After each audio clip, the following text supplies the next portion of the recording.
అందరికీ నమస్కారం. Welcome to my channel పద్దు ఫ్యామిలీ డైరీస్. ఈరోజు నా యూట్యూబ్లో ఫస్ట్ బ్లాగ్ అండి ఇది. జున్ను ఇంట్లో ఎలా తయారు చేసుకోవాలి అని. జున్ను పాలు లేకుండా మనం ఇందాక చూపించిన కామధేనువు జున్ను పౌడర్ని ఎక్కడైనా సూపర్ మార్కెట్లో అవైలబుల్గా ఉంటుంది. ప్రజెంట్ అయితే 1/2 లీటర్ పాలకి 100 గ్రామ్స్ జున్ను పౌడర్ కరెక్ట్గా సరిపోతుంది. పాలల్లో ఎటువంటి వాటర్ మిక్స్ చేయకండి. మిక్స్ చేస్తే అంత లూజ్ అయిపోతుంది. సో మిక్స్ చేయకండి. ఇప్పుడు 100 గ్రామ్స్ జున్ను పౌడర్ని అందులో మిక్స్ చేసి లంప్స్ లేకుండా మంచిగా కలుపుకోవాలి.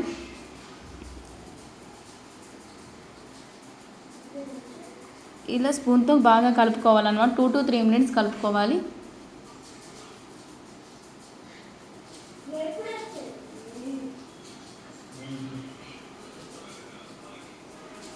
ఇలా 2 to 3 minutes కలుపుకున్న తర్వాత లంప్స్ లేకుండా చూసుకోవాలి. ఇలా లంప్స్ ఉన్న దగ్గర ఇలా నేను ఎలాగైతే చూపిస్తున్నానో సేమ్ యాస్టీస్ ఆ ప్రాసెస్లోనే లంప్స్ లేకుండా చూసుకోవాలన్నమాట.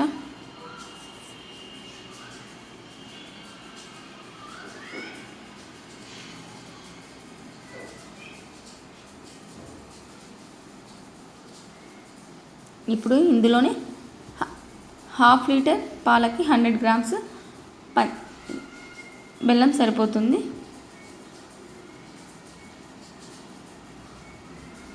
బెల్లంను కూడా మంచిగా కలుపుకొని బెల్లం అంతా కలిసిపోయేలా కలుపుకోవాలన్నమాట.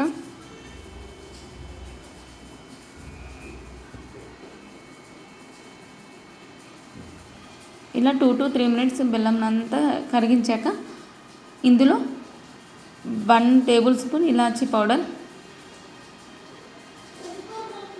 ఇది కూడా బాగా కలుపుకోవాలి.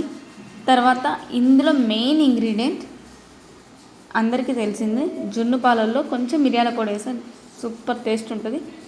సో మీకు ఎంత కావాలో అంత జున్ను పాలల్లో కొంచెం మిరియాల పొడి వేసుకోండి, మంచి టేస్ట్ వస్తుంది. దాన్ని కూడా ఇలా మంచిగా కలుపుకున్న తర్వాత కుక్కర్లో విజిల్ తీసేసి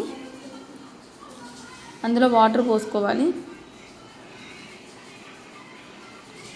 కుక్కర్ ఉంది కదా, అందులో నేను ఆల్రెడీ వాటర్ పోసాను, ఒకసారి చూపిస్తాను. నాకు స్టాండ్ లేదు కాబట్టి నేను స్టవ్ది పెట్టేసా.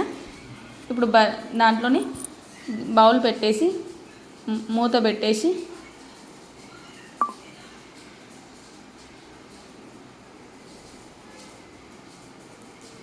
ఇప్పుడు కుక్కర్కి విజిల్ తీసేయాలన్నమాట. 30 to 40 minutes తర్వాత ఇలా మంచిగా ప్రిపేర్ అయిపోతుంది. ఒక నైఫ్ పెట్టేసి ఇలా అంటుకుంటుందో లేదో చూసుకోవాలి. పర్ఫెక్ట్గా రెడీ అయింది. ఎంతో రుచికరమైన జున్ను చాలా సింపుల్గా ఇంట్లోనే తయారు చేసుకున్నాం. సో యమ్మీ కదా. Please subscribe to my channel. Bye.